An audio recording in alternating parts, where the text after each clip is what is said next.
Hi guys, আসসালামু আলাইকুম। Welcome back to my channel. কেমন আছো তোমরা সবাই? আশা করি ভালো আছো। তো গাইস, তোমাদের মাঝে ঝটপট একটি রেসিপি নিয়ে আসলাম।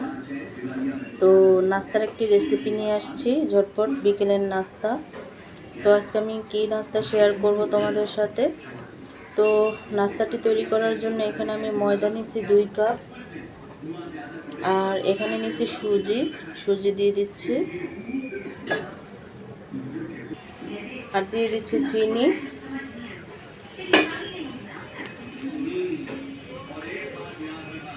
তো সবগুলো উপকরণ খুব ভালোভাবে মিক্স করে নেব।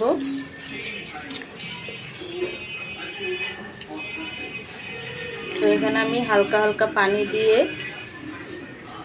নাস্তার ডোটা তৈরি করে নেব।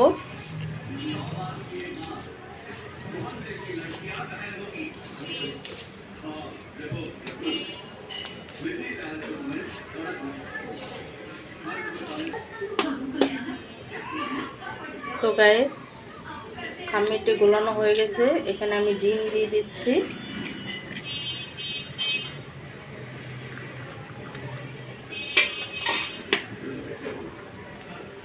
তো তোমরা চাইলে একটি ডিমও ব্যবহার করতে পারো। তো ডিমগুলো দিয়ে খুব ভালোভাবে আমি মেখে নেব, মানে মিক্স করে নেব।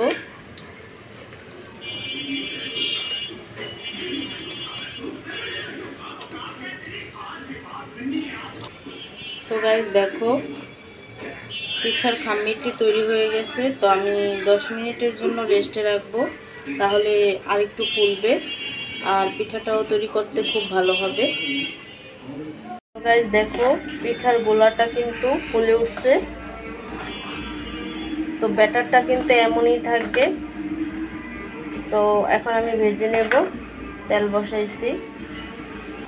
তো গাইস, পিঠা ভাজার জন্য আমি এই চামচটা আগে থাকতেই গরম দিয়েছি। এই চামচে করে আমি পিঠাটা তৈরি করব।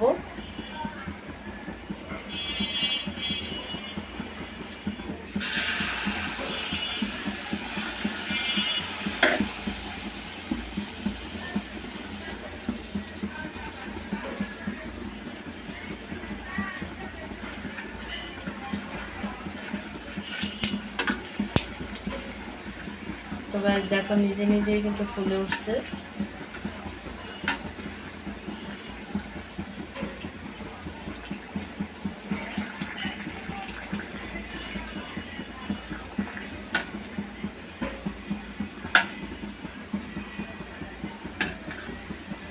তো দেখো, পিঠাটা এরকম হবে। তো আরেকটা পিঠা আমি দিয়ে দিছি।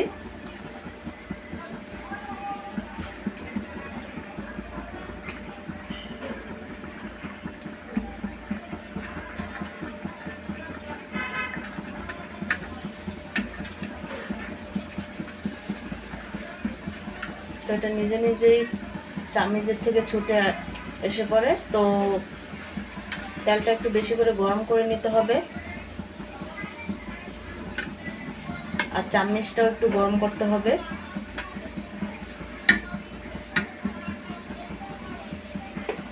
তো গাইস, তৈরি হয়ে গেল ডিম দিয়ে, সুজি দিয়ে আর ময়দা দিয়ে এই সুস্বাদু পিঠাটি। আর এই পিঠাটি চামচের দ্বারা আরও যত বড় চামচ নেবে ততই ভালো হবে। এই পিঠাগুলো আরও বড় বড় হবে, আরও ফুলকো হবে, আরও অনেক বড় হবে। তো এই পিঠাগুলো খেতে কিন্তু অসাধারণ লাগে, অনেক টেস্টি লাগে। দেখো, অনেক সফট হয়। আর এই ডিমের পিঠাগুলো কিন্তু খেতে অসাধারণ, অনেক ভালো লাগে। তো গাইস, আজকের রেসিপিটা কেমন লাগছে অবশ্যই কমেন্টে জানাবে। তো অন্য কোনো রেসিপি নিয়ে তোমাদের মাঝে আবার চলে আসব। আজকে এই পর্যন্তই। সবাই সুস্থ থাকবে, ভালো থাকবে। আল্লাহ হাফেজ।